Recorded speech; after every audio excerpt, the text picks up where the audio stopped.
Hello అండి, ఈ వీడియోలో డిప్లొమా ఫస్ట్ ఇయర్ ఈసీ వాళ్ళకి elements of electrical engineering subject నుంచి ఒక ప్రాబ్లం చూద్దామండి. ఈ ప్రాబ్లం C20 రెగ్యులేషన్ వాళ్ళకి జూలై 2022లో అడిగారండి. Derive the expression for capacitors connected in parallel.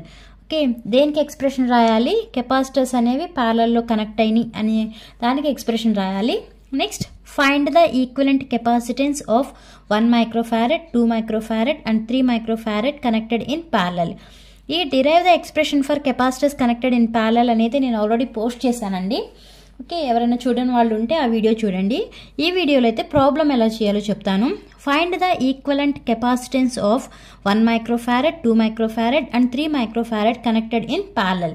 అంటే మనకి ఇచ్చిన ప్రాబ్లం అనేది కెపాసిటర్స్ని ప్యారలల్లో కనెక్ట్ చేసినప్పుడు దాని యొక్క ఈక్వలెంట్ కెపాసిటెన్స్ అనేది ఫైండ్ అవుట్ చేయాలి. మీకు ఫస్ట్ నుంచి చెప్తున్నాను, ఏ ప్రాబ్లం ఇచ్చినా కూడా ఫస్ట్ గివెన్ డేటా నోట్ చేయాలి. ఓకే, గివెన్ డేటా ఏమేమి ఇచ్చారండి? Given data C1 equal to ఎంత ఇచ్చారు? 1 microfarads, C2 equal to 2 microfarads, C3 equal to 3 microfarads. Okay, micro అంటే ఎంత? 1 × 10⁻⁻6. ఓకే, 2 మైక్రోఫారెడ్స్ అంటే 2 × 10⁻⁻6. 3 మైక్రోఫారెడ్స్ అంటే 3 × 10⁻⁻6. ఫారెడ్స్ అంటే కెపాసిటర్ యూనిట్స్. మనం ఏం ఫైండ్ అవుట్ చేయాలి? ఈక్వలెంట్ కెపాసిటెన్స్ ఫైండ్ అవుట్ చేయాలి. ఈక్వలెంట్ కెపాసిటెన్స్ అంటే సి ఈక్వలెంట్ ఆర్ సిటీ అంటే టోటల్ కెపాసిటెన్స్ అనేది ఫైండ్ అవుట్ చేయాలి. ఓకే, మనకి కెపాసిటర్స్ అనేవి ప్యారలల్లో కనెక్ట్ చేసినప్పుడు total capacitance or equivalent capacitance formula C equal to C1 plus C2 plus C3. But ఈ formula అనేది రెసిస్టర్స్కి ఇండక్టర్స్కి అయితే సిరీస్లో కనెక్ట్ చేసినప్పుడు ఈ ఫార్ములా ఉంటుంది. బట్ కెపాసిటర్స్ మాత్రం ప్యారలల్లో కనెక్ట్ చేసినప్పుడు ఈ ఫార్ములా ఉంది. ఇక్కడ మనం 3 కెపాసిటర్స్ తీసుకున్నాం కాబట్టి C equal to C1 plus C2 plus C3 వేసాము. అంటే మీకు ఇచ్చిన ప్రాబ్లం 2 కెపాసిటర్స్ ఉన్నాయి అనుకోండి, C equal to C1 plus C2 అని రాస్తాము. ఓకే, ఇప్పుడు C ఈక్వల్ టు ఎంత? C1 plus C2 plus C3. C1 value ఎంత అండి? 1 అంటే 1 మైక్రోఫారెడ్స్ కదా, అన్నీ మైక్రోలోనే ఉన్నాయి కాబట్టి నేను ఫైనల్గా ఆన్సర్లో మైక్రో అని పెడతాను. C2 వాల్యూ ఎంత? 2. C3 value 3. దెన్ అన్నీ కూడా ఏంటి? మైక్రోలో ఉన్నాయి. Okay, microfarads. Then C equal to total capacitance or equivalent capacitance C it equal ఎంత? 2 ప్లస్ 1 ప్లస్ 2 3, 3 ప్లస్ 3 6 మైక్రోఫారెడ్స్. ఇదే ఆన్సర్. ఈ క్వశ్చన్ మీకు అంటే C20 రెగ్యులేషన్ వాళ్ళకి 8 మార్క్స్కి అడిగారండి. మ్యాక్సిమం 5 మార్క్స్ ఏమో ఎక్స్ప్రెషన్కి అయి ఉంటుంది, ఈ 3 మార్క్స్ ఏమో ప్రాబ్లంకి అయి ఉండొచ్చు. ఓకే, ఇప్పుడు ఇదే వాల్యూస్కి మనం సిరీస్లో కనెక్ట్ చేస్తే ఎలా చేయాలో ప్రాబ్లం చెప్తానండి. ఇదే వాల్యూస్ అంటే ఆ 3 కెపాసిటర్స్ని సిరీస్లో కనెక్ట్ చేస్తే ఎంత వాల్యూ వస్తుంది అని. Okay, capacitors are connected in series.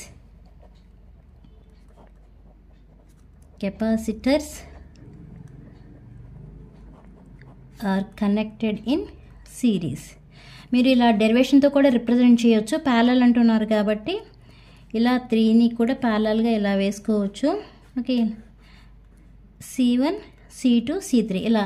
ఇప్పుడు సిరీస్ అంటున్నాం కాబట్టి ఇలా 3 కెపాసిటర్స్ వేసి C1 C2 C3. C1 value ఎంత అంటున్నాం?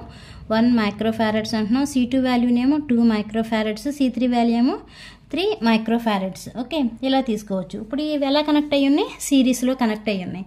Capacitors are connected in series. సిరీస్లో కనెక్ట్ అయినప్పుడు total capacitance or equivalent capacitance ఎలా రాస్తామంటే 1/C equal to 1/C1 plus 1/C2 plus 1/C3.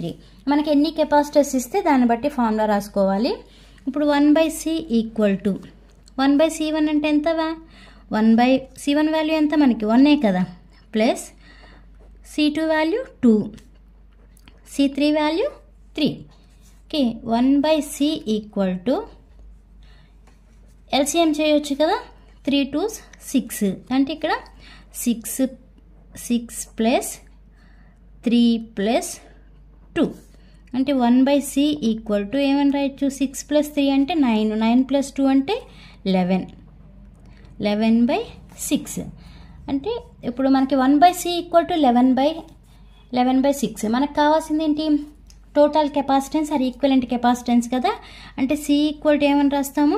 C equivalent or C T అని రాయొచ్చు. టోటల్ కెపాసిటెన్స్ అంటే 1/c = 11/6. అదే సి ఈక్వల్ టు ఏమవుతుంది, రివర్స్ అవుతుంది కదా, అంటే 6/11 మైక్రో ఫారడ్స్. దీన్ని ఇంకా డివైడ్ చేసి కూడా వేయొచ్చండి. మీకు ప్రాబ్లం అడిగిన దాన్ని బట్టి మీరు ఆన్సర్ చేస్తే సరిపోతుంది. ఓకే, ఈ వీడియో మీకు అర్థమైందా? అర్థమైతే లైక్ చేయండి, షేర్ చేయండి, అలానే సబ్స్క్రైబ్ చేయండి. Thanks for watching.